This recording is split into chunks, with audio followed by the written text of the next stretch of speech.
नमस्कार दोस्तों, आज की वीडियो में हम बात करेंगे कि जो सरकार ने 4 बैंक हैं वो सरकारी है उनको प्राइवेट बनाने का फैसला किया है। सबसे पहले हम ये बात करेंगे कि सरकार यह कदम उठा क्यों रही है, क्योंकि सरकार देश में कुछ बड़े सरकारी बैंक ही चलाने के पक्ष में है।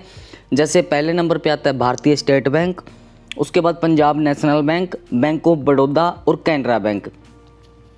इससे पहले हमारे देश में 23 सरकारी बैंक थे। इनमें से कई बैंकों को आपस में जोड़ दिया गया, जैसे यूनियन बैंक में आंध्रा बैंक को जोड़ दिया गया। ऐसे काफ़ी सरकारी बैंकों को आपस में जोड़ दिया गया।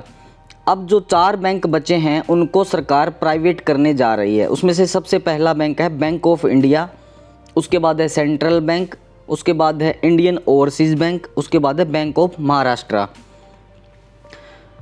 अब दोस्तों बात आती है कि इसके अंदर जो खाते हैं, यानी इन सरकारी बैंकों में जिसके खाते हैं उनका क्या होगा, जिन्होंने अकाउंट खुलवा रखे हैं।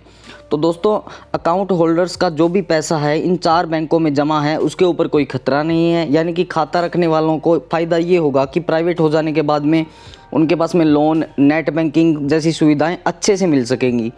लेकिन सबसे बड़ा मिस पॉइंट ये है कि सरकारी बैंकों के जो बचत खाते हैं उनमें कम से कम 1000 रुपये रखने होते हैं ताकि वो बंद ना हो। अगर ये बैंक प्राइवेट हो जाएंगे तो कम से कम हो सकता है कि 10,000 रुपये आपको मिनिमम रखना होगा। अब बात आती है दोस्तों बड़े बैंकों का क्या होगा। अब सरकार बड़े पैमाने पर बैंकों में सुधार करने की योजनाएं बना रही है। इसके तहत वह बड़े सरकारी बैंकों में अपनी ज़्यादातर हिस्सेदारी बनाए रखेगी ताकि उन पर कंट्रोल बना रहे। अब प्राइवेट कब होंगे? प्राइवेट पर होने की जो प्रक्रिया है वो 5-6 महीने लग जाएंगे उसमें, यानी 4 में से 2 बैंकों को तो इसी बार प्राइवेट कर दिया जाएगा। सरकार को डर है कि क्योंकि अब जो सरकारी बैंक जो हैं वो प्राइवेट होंगे तो उनमें जो काम करने वाले कर्मचारी हैं वो हड़ताल ना कर दे या कुछ और ना कर दे, तो इसलिए धीरे धीरे ये चारों के चारों बैंक हैं उनको सरकार प्राइवेट कर देगी।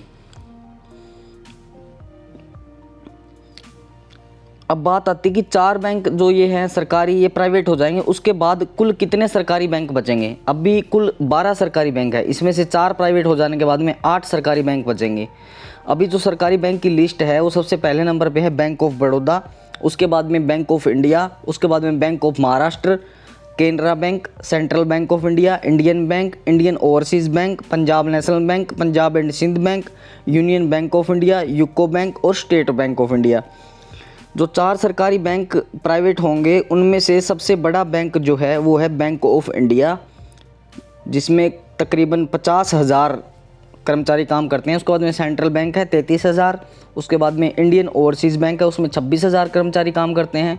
उसके बाद में बैंक ऑफ महाराष्ट्र, इसमें 13,000 कर्मचारी काम कर सकते हैं। दोस्तों अगर ये वीडियो आपको नॉलेजेबल लगी हो, ये जानकारी अगर आपको अच्छी लगी हो तो आप हमारे चैनल को सब्सक्राइब कर सकते हैं और आप अपनी जो राय है वो कमेंट बॉक्स में हमें बता सकते हैं।